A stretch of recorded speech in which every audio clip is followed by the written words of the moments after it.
Olá, estamos iniciando a partir de agora o nosso Cena Legislativa, o seu espaço semanal para debater o que realmente importa, o que está em evidência no Legislativo. A partir de uma parceria com a Pro Produções, nós estamos aqui realizando semanalmente discussões que tocam a vida do cidadão, que mexem com o dia a dia do Legislativo e, claro, merecem toda a nossa atenção, devem ser debatidos e semanalmente nós temos temas atuais, temas quentes da discussão legislativa brasileira, das câmaras municipais, das assembleias, do Congresso Nacional. Então, já vou convidando você a curtir, a nos seguir, a compartilhar, a participar do nosso canal Cena Legislativa Podcast, de participar também do canal da Pro Produções no Instagram, do meu canal Cleiton Monte no Instagram. Nós semanalmente vamos disponibilizar os programas, alguns vídeos curtos, algumas falas e, claro, para que você possa interagir, criticar, sugerir pautas, temas, convidados e aí a gente ter um programa muito mais conectado com a nossa realidade do Ceará.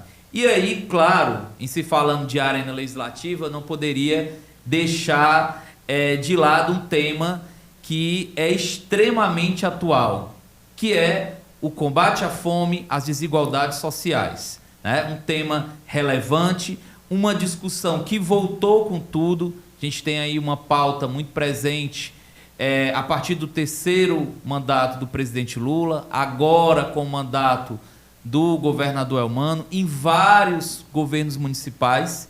No Legislativo também nós temos uma campanha dentro da Assembleia Legislativa sobre a questão do combate à fome. E aí, para falar sobre isso, para trazer novas ideias, para falar das experiências, para explicar, discutir, a gente traz aqui no nosso programa o deputado, vereador, alguém que está realmente mergulhado no debate do combate à fome, presidente do PT Municipal, Guilherme Sampaio, e aí também o Adriano Almeida, que é da caravana da Rede de Cozinhas Comunitárias do Bom Jardim. Sejam bem-vindos, obrigado pela participação, pela abertura ao debate. E aí eu quero começar aqui, para já iniciar aqui uma provocação com vocês. Esse tema de combate à fome, essa discussão, realmente faz parte, passou a fazer parte da agenda do dia da política brasileira? O que é que vocês acham? Começando pelo deputado Guilherme. Bom, professor Cleiton, em primeiro lugar, muito obrigado aí pelo convite, dar um abraço e agradecer a oportunidade de, em poucos dias, segunda vez que a gente se encontra, eu e o Adriano. Recentemente nós fizemos pelo PT Fortaleza um seminário de escuta e participação popular lá no Grande Bom Jardim e escolhemos que esse seminário deveria começar escutando o movimento social organizado. E lá estava a Rede de Cozinhas Solidárias do Grande Bom Jardim. O Adriano pôde ajudar em relação a essa avaliação, tanto no que diz respeito a vermos a quantas andam as iniciativas do poder público em relação a esse processo, como também de acumular em relação a um diagnóstico sobre políticas públicas que devem amanhã compor o programa do Partido dos Trabalhadores, colocado em debate nas eleições de 2024. Queria, então, parabenizar aí ao Cena Legislativa por essa iniciativa. E falando sobre o que você provocava, eu penso que a situação em que o país foi entregue ao novo governo, uma situação dramática, grave, o país de volta ao mapa da fome, do qual tinha sido excluído, graças a um conjunto de políticas sociais que fizeram do Brasil uma referência mundial no combate à fome, e particularmente do presidente Lula, um embaixador no que diz respeito a esse tema, a essa discussão no mundo todo. Lamentavelmente, nós tivemos o desgoverno anterior, tivemos as consequências econômicas, socioeconômicas da pandemia, que ainda que tivessem contado uma parte da população com o tal auxílio emergencial, isso não foi suficiente para dar conta dos reflexos econômicos da pandemia sobre a maioria do nosso povo, sem falar na desestruturação que as graves perdas, as imensas perdas, 700 mil pessoas provocaram. Isso desorganiza socialmente, desorganiza economicamente qualquer país. Então, tudo isso produziu uma situação dramática, em que o Brasil, no final do ano passado, segundo a FAO, a Organização da ONU para a Alimentação e Agricultura, tinha 70 milhões de pessoas em situação de insegurança moderada e 21 milhões de pessoas em situação de insegurança alimentar grave. Outras estatísticas eram ainda maiores, chegava a 120, 130 milhões em situação de insegurança alimentar. Isso colocou o tema na pauta do dia, na ordem do dia nas eleições, e felizmente, com a vitória do presidente Lula nacionalmente, aqui no Ceará, do governador Elmano, isso se traduziu em políticas públicas. No caso do nacional, o Brasil Sem Fome; no caso do Ceará, o Ceará Sem Fome, uma política que envolve um investimento superior a 200 milhões de reais, com 2 eixos: o cartão Ceará Sem Fome para 43 mil famílias em situação de miséria, complementando com R$ 300 outras políticas públicas, e o fomento a 1.200 e tantas cozinhas. Hoje já são quase 900 em operação no estado todo, mais ou menos um terço em Fortaleza, cozinhas solidárias, apoiadas pelo Estado, para oferecer alimentação cotidiana de segunda a sexta, uma quentinha, né, com apoio do Estado, para no mínimo entre 50 e 100 pessoas, dependendo da realidade em que ela está inserida. Então, essa política está em implementação. Nós não reduzimos a política de segurança alimentar a esta ação. Esta é uma ação pontual. Há um desafio muito mais amplo, e o Brasil Sem Fome envolve um desafio muito mais amplo, que diz respeito, por exemplo, a trabalho e renda.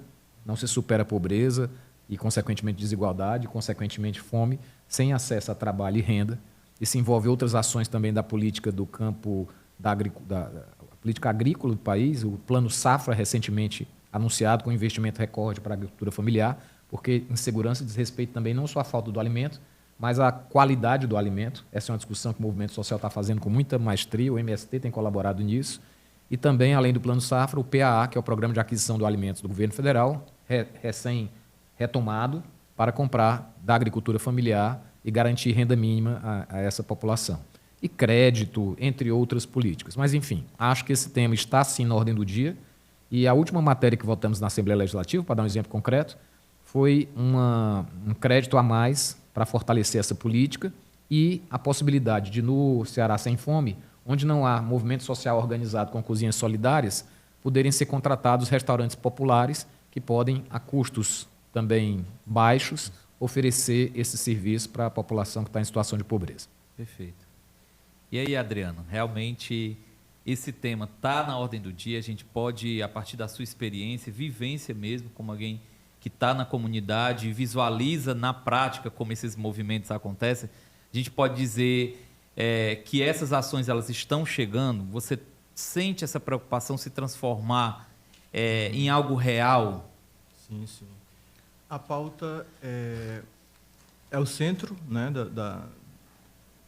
das articulações políticas, né, das necessidades de encaminhamentos concretos, né, de regulamentações e de pragmatismo, né, para tentar combater, né, o espectro mais severo do fenômeno da fome, né, espectro o qual, né, nós retornamos, né, e aí a gente fica surpreso, nós enquanto movimento, né, século XXI, a gente pensava que já tinha vencido, né, isso.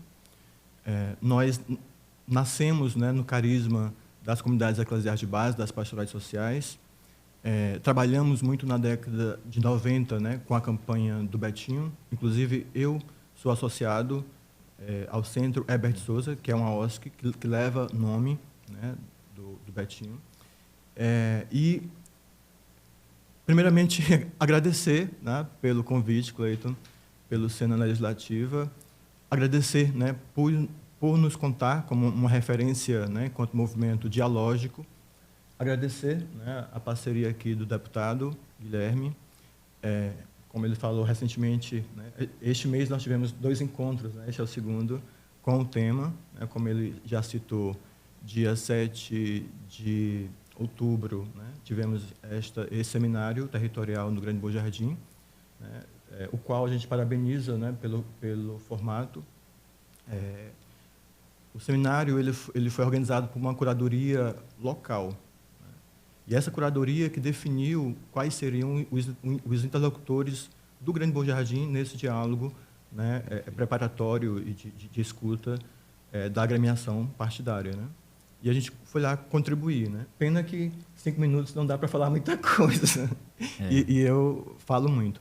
Mas enfim, Cleiton, a gente fica surpreso, né? Como eu falei, de que voltar neste momento. E é importante a gente frisar que a gente tem aí, pelo menos nos últimos 10 anos, o enfrentamento, né? Uma disputa com outro projeto político, né? Com a outra ideologia, né? Tivemos aí, né? O 2013 é o grande marco, né? Dessa disputa, que teve as jornadas de junho. Para alguns linguistas e sociólogos, né? Foi uma revolução tupiniquim, uma revolução colorida tupiniquim, que desencadeou todo um processo de guerra híbrida, não convencional, que levou, né? ao golpe jurídico parlamentar, né? Midiático, né? Que derrubou o governo Dilma em 2016. E aí isso aponta, né? Que este projeto, esse outro projeto político, né? Ideológico, com uma perspectiva, com um desenho ultraconservador, né? Com a economia super austera, né? De destruição de direitos, nos trouxe a uma grande crise, né? Sociopolítica, socioeconômica, e para alguns biólogos entra um outro elemento conceitual, que é a sindemia, né? Que tem sido muito usado, que é quando um fenômeno biológico se soma a outras crises e nos traz a um patamar. Então, vejamos, esse projeto, de 2013 a 2022, gerou 12 milhões de pessoas desempregadas, 40 milhões de brasileiros sobrevivendo de forma informal, no bico, né? Ou seja, a classe média toda hoje faz Uber, né? Abriu uma churrasqueira na esquina e vende espetinho. Então, 40 milhões de pessoas se encontraram, né? Nesta condição da informalidade, né? Sem trabalho. Com a pandemia, mais de 700 mil brasileiros mortos, né? Pela pandemia, por um processo descabido, né? De negacionismo, que gerou, né? Todo esse quadro brasileiro, né? De mortes. Né? Como o deputado já citou, né? Várias estatísticas que comprovam, né? E aí uma das que a gente tem mais referência, né? Que é da vigilância da insegurança alimentar no contexto da pandemia, que aponta que finalizamos esse ciclo aí, né? Com 125 milhões de brasileiros convivendo com algum tipo de insegurança alimentar, né? Ou seja, é mais da metade da população brasileira. Hoje em dia, muitas pessoas das classes médias estão na fila, né? Dessas 900 cozinhas do Será Sem Fome. Inclusive, indo lá com o seu carro, muitas, inclusive, nem reconhecem, né? Isso. Mas, assim, enfim, isto é um fato, né? E 33 milhões, né? Segundo esse mesmo relatório, com fome severa, né? No Grande Bom Jardim, a gente vem de uma experiência, né? de vigilância popular, né? De enfrentamento à Covid, uma experiência territorializada, né? Em vigilância popular em saúde coletiva no contexto da pandemia e da sindemia. E a gente, nas nossas reuniões, né? Desse Comitê Popular de Enfrentamento, que era sempre às segundas-feiras, a gente, reunida, né, com uma comunidade, com a sociedade política do Estado, com outras experiências em nível estadual e nacional, a gente viu que era prioritário, né, a gente pautar, né, esse quadro, né, e tendo a temática do enfrentamento à fome como uma pauta central do nosso trabalho, né? E aí a gente consensuou isso politicamente, à luz de dados, né? A gente sempre trabalha nessa perspectiva de articulação da sabedoria popular com o conhecimento científico, parcerias com universidades. Inclusive, no próprio comitê, a gente realizou uma pesquisa de diagnóstico do fenômeno da Covid no território, né? Em parceria com 4 universidades, sendo 3 federais e uma privada, desculpa. E a gente conseguiu construir, né, 2 relatórios da Covid, né, em 2021. Inclusive, essas pesquisas foram referências para o Dr. Cabeto, à época, né, secretário do Estado da Saúde, e como também para a secretária municipal, né, que na época era a Estela Leite, né. E aí a gente conseguiu fazer esse trabalho, nos tornar essa referência na vigilância. Então, essa experiência nos trouxe a essa pauta da fome, né?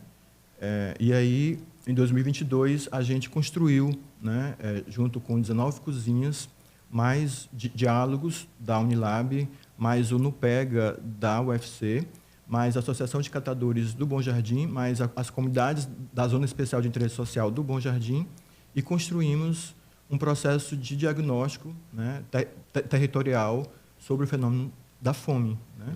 Então, esse é uma experiência que a gente replica, né, o que já tínhamos trazido do Comitê Popular de Enfrentamento da Covid, e a gente replica, né, com uma perspectiva da cartografia social, e a gente faz esse desenho, né, essa fotografia, como estava, né, esse fenômeno da fome. Como a gente não tinha dinheiro para fazer uma pesquisa censitária, e também temos poucos parâmetros técnicos, né, científicos para, né, esse desenho atual, né, e nenhuma outra referência nos dá uma segurança, né, sobre essa leitura do fenômeno. Por exemplo, o IDH, a gente não tem dados atualizados, né? O que nós temos é de 2010, né? E o IDH, basicamente, ele é feito com este recorte. O mapa de calor da pandemia também não seria esclarecedor, enfim. E a gente optou na pesquisa com R$7 mil que a gente tinha para fazer esse trabalho, né, que inclusive a gente se antecipou a um trabalho que né, do Estado, né, do poder público, mas fizemos isso enquanto movimento popular comunitário de base.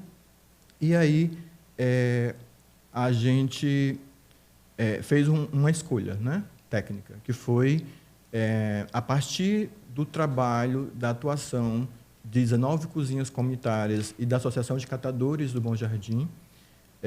Inclusive, a Associação de Catadores é vice-presidente da Rede Nacional de Catadores, né, do Movimento Nacional de Catadores, a dona Antônia Mendes.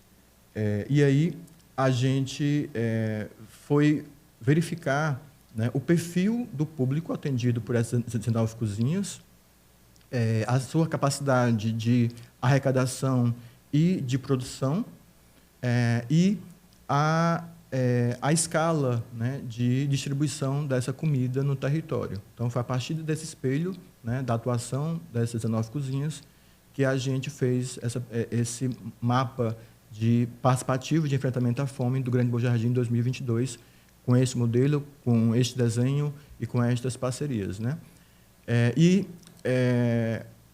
Hoje, né, como resultado, né, desse processo de pesquisa, essas cozinhas se entenderam rede, né? Então, uma decisão coletiva.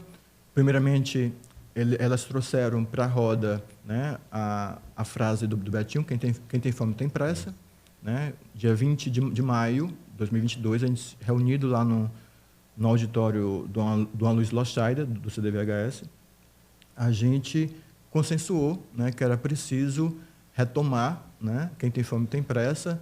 Criamos essa campanha, inclusive, quem puder nos ajudar, né, só entrar no nosso Instagram, né, Rede Cozinhas Comunitárias GBJ, lá tem as informações da nossa campanha. Enfim, né, e aí a gente, hoje, essa rede é formada por 24 cozinhas comunitárias, né, dessas 18, respondendo à sua pergunta inicial, à sua provocação, 18 estão atualmente como unidades sociais produtoras de refeições do programa Ceará Sem Fome. Contribuímos, né, com a formulação da minuta, como a gente tinha um diagnóstico, como éramos e somos uma experiência pioneira nesse sentido, a própria primeira-dama nos chamou para dialogar a partir desse diagnóstico. Contribuímos, né, para ela, a equipe dela, formatar a minuta, né, que levaria à Lei 18.312, né, que foi aprovada dia 15 de fevereiro deste ano na Assembleia, e 2 dias depois o próprio governador Elmano sancionou. Então, a gente, né, hoje nós temos 24 cozinhas. Dessas 24, 18 estão fazendo parte do programa. Temos algumas limitações e temos leituras, né, sobre o acompanhamento do programa, mas a gente pode pontuar isso, né, em outro momento ou em outra pergunta neste programa.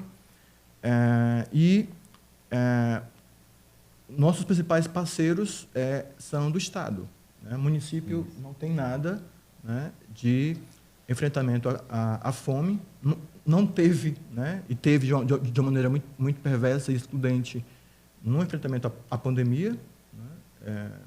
Foi um processo muito excludente, né, como eu já falei. Perfeito. Agora, Adriano, isso que você falava, viu, professor Cleiton, remete a um dos eixos dessa retomada de políticas sociais para superar o desmonte que aconteceu no governo anterior. A experiência da mobilização popular é um eixo dessa política, inclusive a recuperação do Sistema Nacional de Segurança Alimentar. Nós tivemos recentemente na Assembleia Legislativa a etapa estadual da Conferência de Segurança Alimentar, preparatória para a etapa nacional, que envolve toda uma mobilização social em torno desta pauta. E, além disso, nós falávamos há pouco do eixo de trabalho, né, de emprego, que envolve também de renda, que envolve o novo Bolsa Família, com R$ 150 a mais para crianças até 3 anos, com R$ 50 a mais para adolescentes até 17 anos.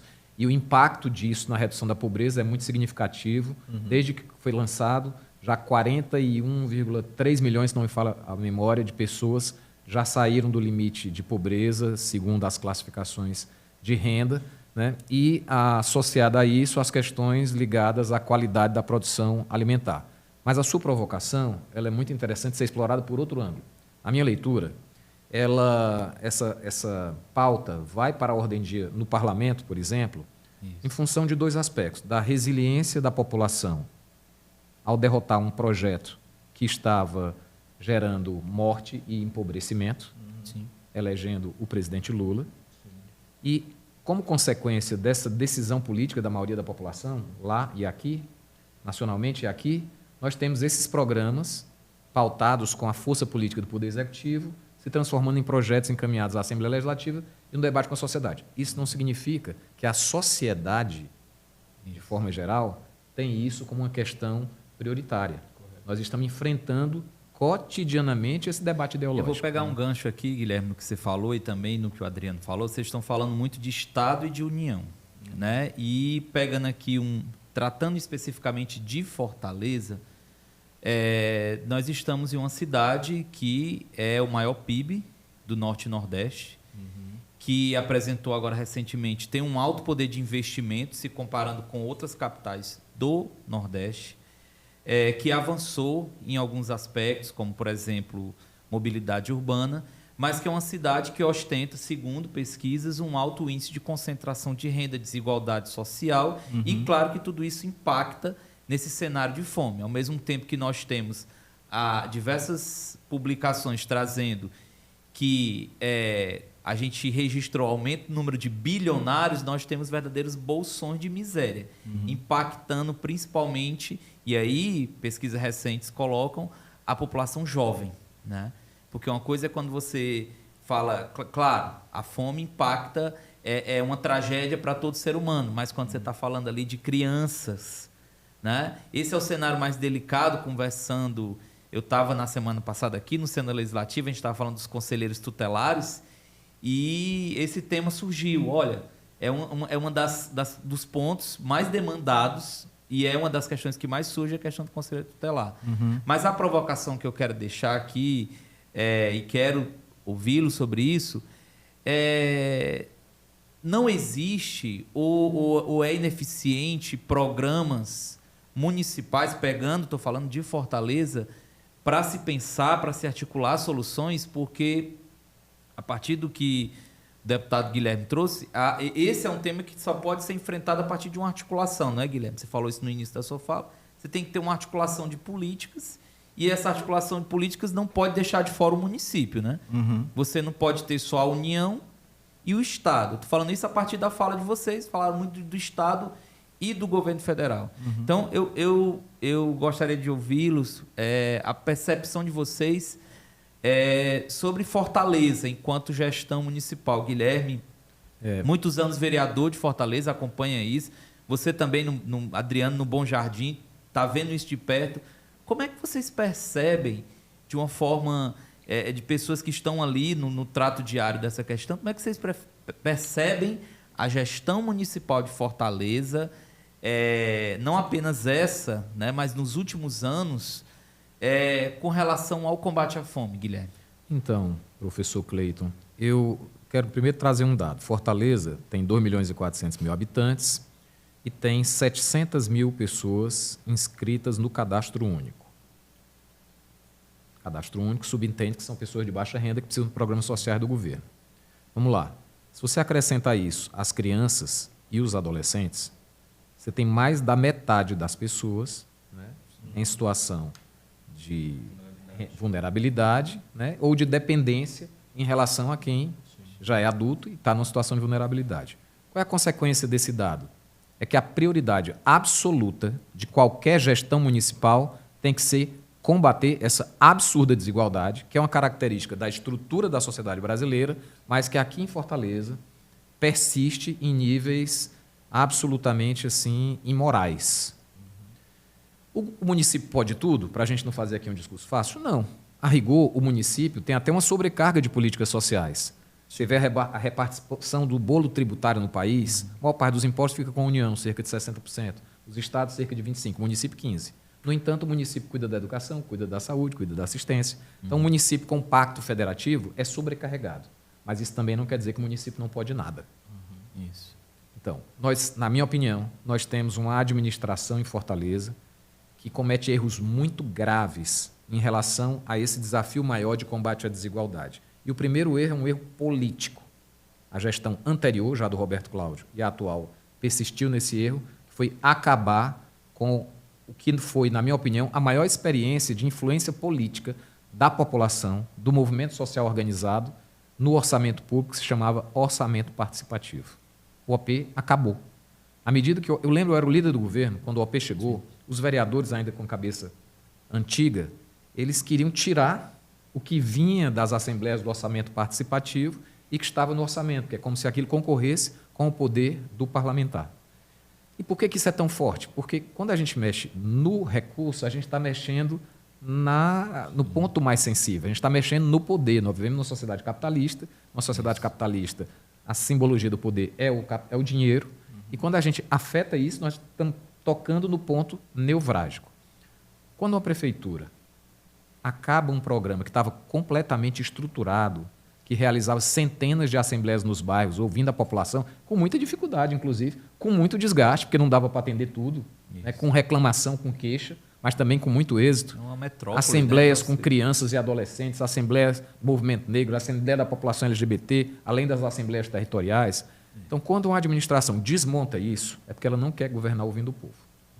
Porque o orçamento participativo não tem bandeira. É claro que o PT é um pioneiro nessas políticas, isso não é do patrimônio do PT. Isso é democracia participativa. É quebrar a desigualdade política, que é a raiz de outras desigualdades. Da desigualdade na educação, da desigualdade na saúde. Então, quando eu abro um espaço de poder para quem não tem a oportunidade de dizer, olha, eu quero que o dinheiro público vá para a creche do meu bairro. Quando eu abro o microfone para quem nunca teve acesso ao microfone, poder falar livremente e defender sua tese, que é amparada pela grande maioria da população que vive os seus mesmos problemas, eu estou atingindo aquilo que a gente chama de desigualdade política, desigualdade de poder, de acesso ao poder. Então, começa aí, na minha opinião, esse desmonte. Depois vai havendo os desmontes dos conselhos de participação nas diversas políticas públicas. Ninguém ouve falar do Conselho de Juventude, ninguém ouve falar do protagonismo do Conselho Municipal de Educação, o Conselho Municipal de Saúde, Todos esses conselhos de controle social e de participação foram absolutamente desvalorizados. Desmontaram uma experiência linda. Você sabe que eu sou educador, tenho muito carinho pelas políticas que a gente construiu naquela época. Para mim, essa foi uma das experiências mais... Não sei se você viveu isso, Adriano, que era a rede de pais da escola pública. Sim. Nós reuníamos assim, milhares de pais. Eu lembro ir naquele La Maison, aquele buffet bem chique, que era o único lugar que cabia todo mundo. Milhares de pais fazendo formação para saber sobre o direito à educação dos seus filhos, participarem do conselho escolar para fiscalizar a escola. Não é ser contra o professor, o diretor, mas se sentir dono da escola. Ora, se não é o pai, quem é que vai lutar pela escola do filho? Isso. Quando você tem uma família de classe média que bota o filho na escola privada, ela vai na escola, o serviço não está bom, o professor não está qualificado o suficiente, né? Os recursos, a estrutura não está boa, ela vai e reclama. Se o diretor não muda, ela vai e muda de escola. Isso. Na escola pública, essa atitude tem que ser do pai, né? Que é, claro, o adolescente também já tem essa consciência política, mas se tratando de crianças, do pai, que compreende que aquilo não é uma dádiva, que ele está pagando por aquilo com os impostos. Então, nós temos uma administração absolutamente elitista que pactua o desenvolvimento da cidade sem projeto. Na realidade, o projeto de desenvolvimento da cidade é o projeto das grandes empresas do mercado imobiliário que vendem à beira-mar para apartamento de rico, não é nem mais rico do Brasil, é rico de fora do Brasil, que vai especular para ter um apartamento que entra uma Mercedes na garagem do 20º andar, que vende o espigão da Avenida Beira-Mar para ser explorado. Nada contra. Todo mundo que empreende tem direito de buscar retorno. Nós vivemos numa sociedade capitalista, essa é a regra do jogo. Mas será que o espigão da Beira-Mar, que é um equipamento público, que teve uma excelente reforma, cujo projeto foi iniciado ainda no governo da Luiziane, né? Ele deveria ser gerenciado por uma empresa privada que administra eu, inclusive, tenho amizade pessoal com algumas pessoas, mas que administra um grande complexo empresarial, não me parece ser o melhor formato. Aquilo vai ser pensado para o cidadão de Fortaleza médio, que é essas 700 mil pessoas aqui do cadastro único, ou aquilo vai ser pensado para quem pode sentar e pagar uma conta de 200, 300, 400, 500 reais num restaurante dentro do mar? Então, na minha opinião, essa administração ela nem tem projeto para o futuro de Fortaleza, nem estabelece diálogo com a sociedade, com a população, com os movimentos sociais, muito menos, nem estabelece diálogo com a academia, né? E, inclusive, atualmente, perdeu a interlocução política até com a própria Câmara Municipal, porque se você parar para ver a realidade dos vereadores e vereadoras, da própria base de sustentação do governo, boa parte está esperando aqui a eleição começar, as campanhas começarem, o desempenho eleitoral para saltar fora do barco. Então, isso é grave e eu espero que no próximo ano a gente tenha o envolvimento da população de Fortaleza tomando uma decisão política de eleger um projeto popular e democrático que resgate esses espaços de participação e a importância dessas políticas no combate à fome e à pobreza. Perfeito. Adriano. Eu concordo muito com essa linha de raciocínio de Guilherme. Como eu falava antes, Cleiton,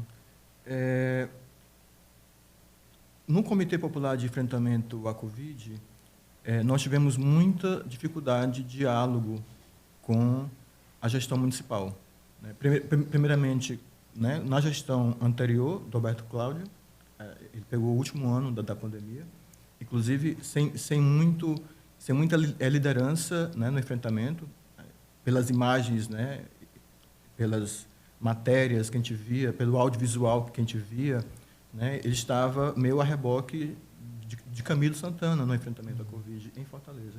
E tivemos muita dificuldade, enquanto movimento organizado de vigilância popular, né, no contexto da pandemia e um movimento periférico, de diálogo com a gestão.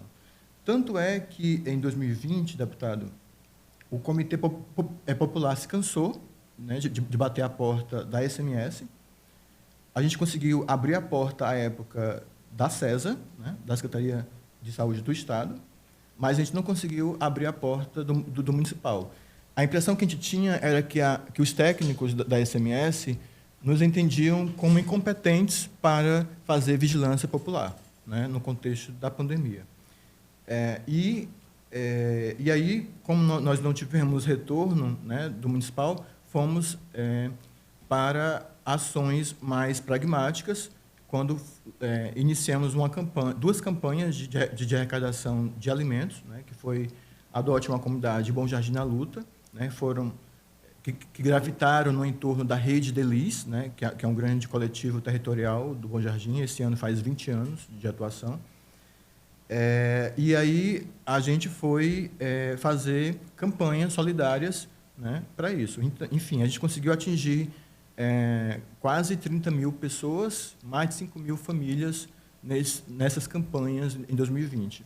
E aí, em 2021, quando virou a chave, né, da gestão, entrou uma outra gestão, nós voltamos novamente com bater na porta da SMS para saber, e aí, vocês vão nos ouvir?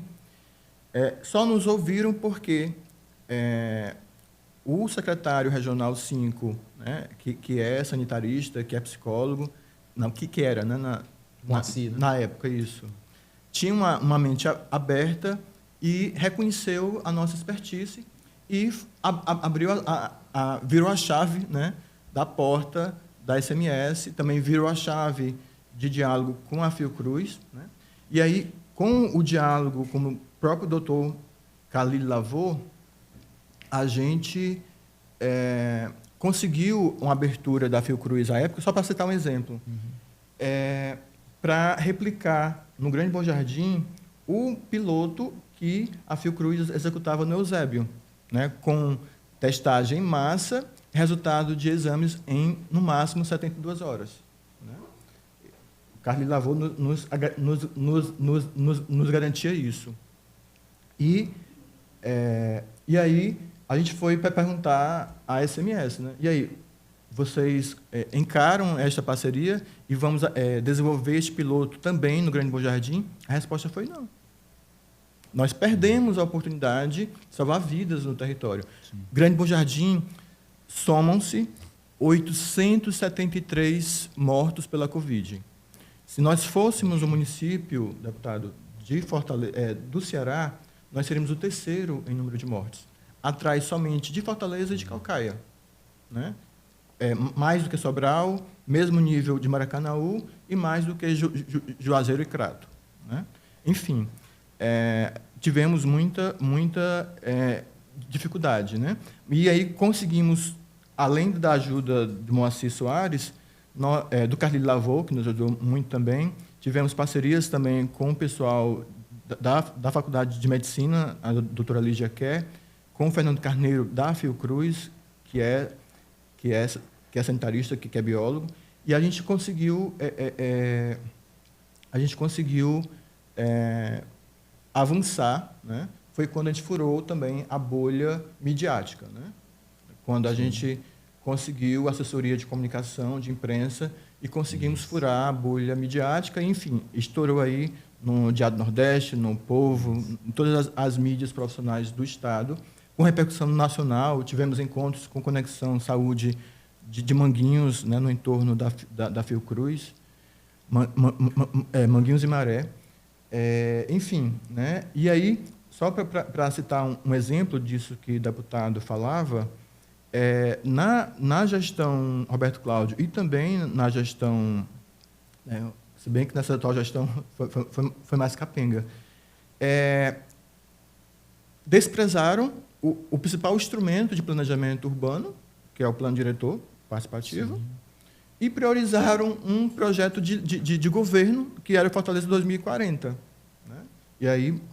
Que foi muito mais peça publicitária do que projeto, até porque tem algumas coisas interessantes ali, tem planejamento urbano, né? Mas foi muito mais peça de campanha do que este planejamento. Isso. E aí, enfim, né? Se a gente for ver no que diz respeito à saúde, né? Por exemplo, o único e último concurso para agente comunitário de saúde foi em 2006. Né?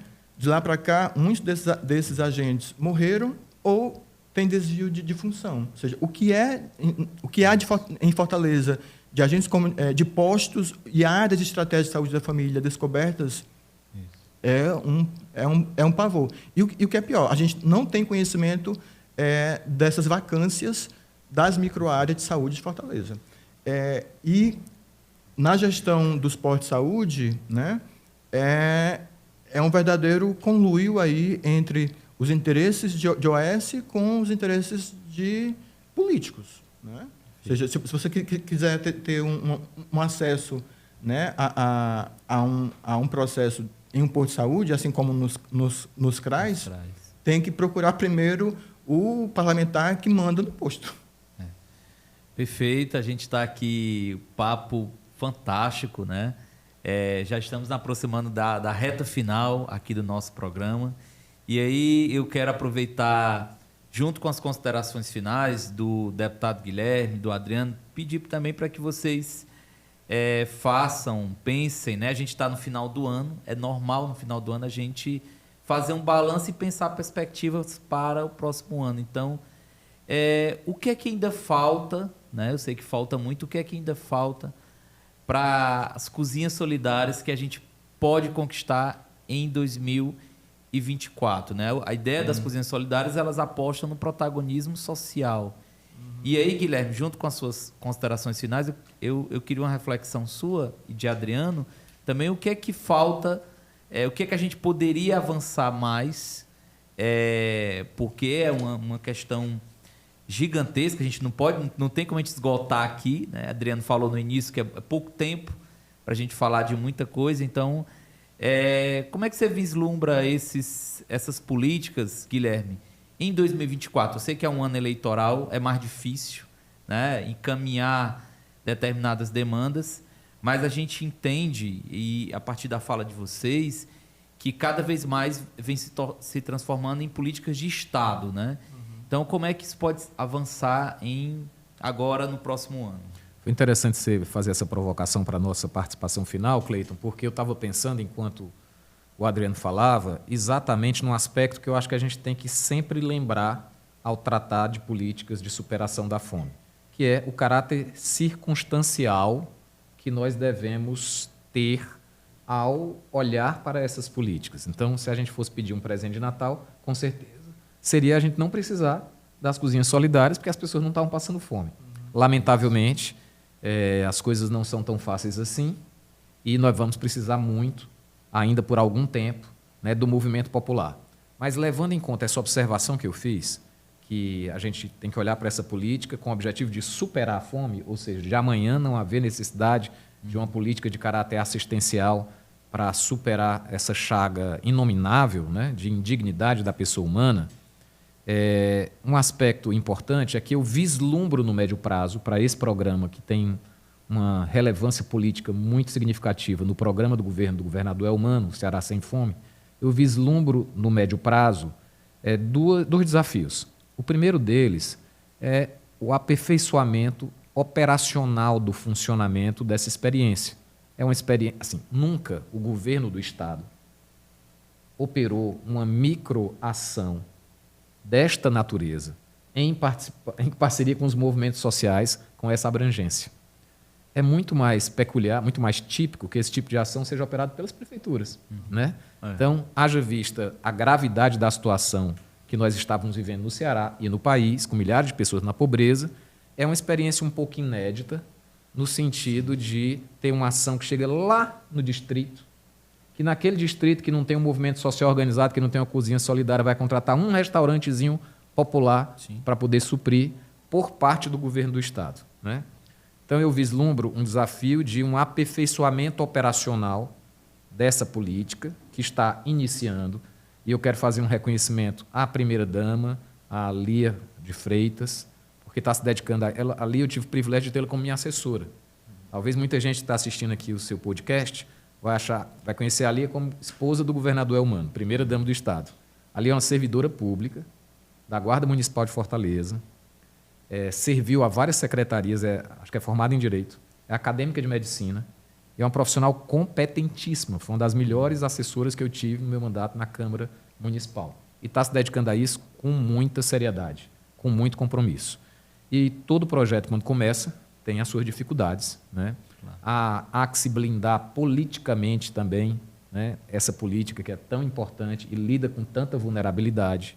Então, acho que há esse desafio do aperfeiçoamento operacional dessa experiência, que hoje já são milhares de refeições diárias distribuídas no Ceará todo, quase 90 mil refeições todo dia no Ceará. O outro desafio é exatamente o próximo passo, porque nós queremos superar a pobreza.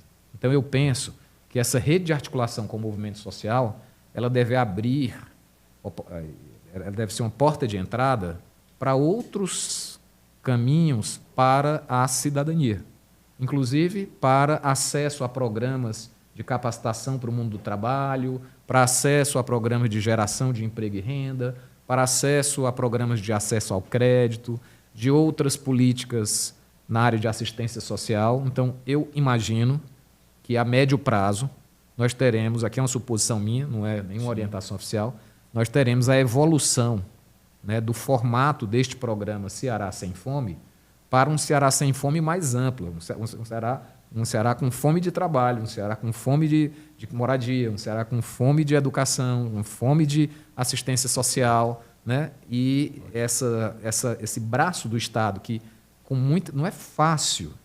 Você vê que o governo federal, quando vai operar essas políticas, ele faz através dos municípios, porque o município está ali no dia a dia, né? Então não é fácil para um governo estadual desenvolver uma política que lá na ponta entrega um almoço para uma pessoa, para duas, para três, para 50, para 100. Não é usual isso, né? Mas, por outro lado, isso vai construir um patrimônio político no sentido de relação com o povo, muito valioso. E eu acredito muito nessa potência. É disso que o Adriano fala. Acredito muito nesse olhar que enxerga, né, a potência do movimento popular, das pessoas que estão lá na ponta, que enxerga a fome, mas enxerga também aquilo que ela é capaz de criar, enxerga a resiliência, sabe? Aí, para mim, está a chave de um governo que dialoga com aquilo que é o maior capital político da nossa sociedade, que é o seu povo, com a sua cultura, com a sua história, com seus talentos. Então, eu penso que, a médio prazo, o Ceará Sem Fome vai evoluir para uma relação mais ampla de cidadania com essa população que acessa as cozinhas solidárias. E assim espero. Perfeito. Então, a gente torceu e contribuiu muito para o êxito, o sucesso do projeto Ceará 3 vezes mais forte, né? E temos contribuído muito, acreditamos, né, e nos honramos enquanto cearenses, né? Nós somos o primeiro estado, né, da União a ter uma política, a ter uma lei de enfrentamento à fome. Eu acho que isso isto massageia o coração da gente, né, e nos dá, né, mais vigor e esperança, né? E a gente quer muito que esse programa, Cleito, ele seja modelo, sim, para o Brasil sem fome, né? Mas, assim, como estamos na ponta, né, lá na base, nós temos uma avaliação de vários elementos que são limitadores do programa, né? E, como é pioneiro, a gente sabe que teria isso, né? Mas, assim, é importante também que o governo, e aí, especialmente na SDA, abra, né, um espaço para um diálogo mais direto com os movimentos. A gente está tentando uma conversa com o pessoal da SDA, tem um mês a gente não conseguiu ainda, né, essa escuta. Mas, assim, é importante, né, que mesmo que haja os engessamentos, né, jurídicos, né, como o programa, né, ele precisa, né, responder à Controladoria, né, de Contas, né? Enfim, tem todas aí as questões de controle, e a lei é regida pela 13019, então nós sabemos que tem aí as questões jurídicas, mas é importante que tenha um trabalho mais humanizado pelas UGs, né? Como é um programa, né, regido por essa lei, né, que eu já citei, né, de parceria público-privada, né, nessa gestão, a gente percebe meio que o governo entrega o G e gera resultados, né, e aí cada UG tem a liberdade de aplicar o seu modelo de operação, né, o seu modus operandi, na gestão, né? E aí fica um processo confuso de gerenciamento das UGs. Então, seria interessante que houvesse um protocolo, né, gerencial, né, para essas UGs, além de um código de postura, também protocolos gerenciais, que pudesse também humanizar a relação dos técnicos dessas UGs com o movimento popular de base, né? Porque parece meio que a empresa que quer fazer franquias de cozinhas comunitárias. Essa é a impressão que a gente tem do modo de tratamento de algumas dessas UGs. Não são todas, tá? Mas, assim, no geral, pelo que a gente tem experiência lá, e o Grande Bom Jardim temos diálogo com 2 UGs, né? 4 bairros estão com a UG 6 e um bairro está com a UG 10. E, claramente, temos tratamentos diferentes de cada uma dessas unidades gerenciadoras. Outra questão que é importante é que o governo atente que o conceito central do programa são o conceito de cozinhas comunitárias, sociais ou solidárias, quer seja o adjetivo que queira aplicar.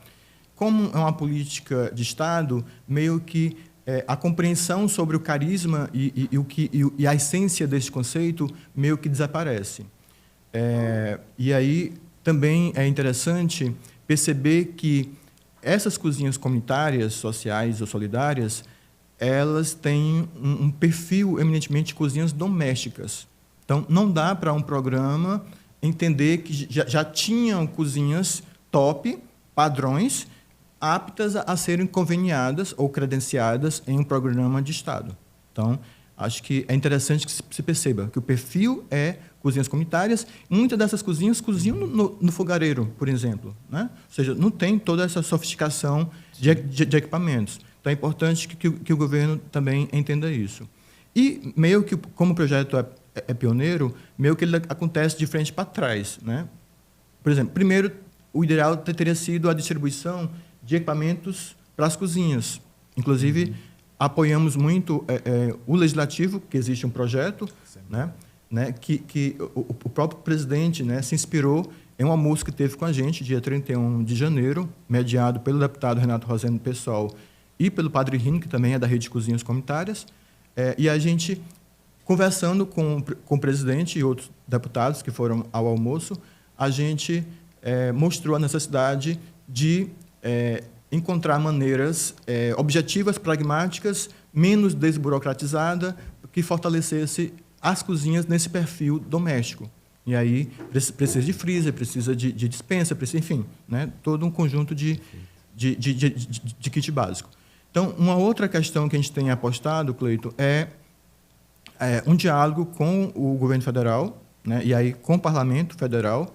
Nós temos aberto um diálogo com o deputado federal José Guimarães, do PT, que é líder do governo na Câmara, sim, na perspectiva de uma legislação, em 2024, que desonere as cozinhas comunitárias de tributos impostos, né?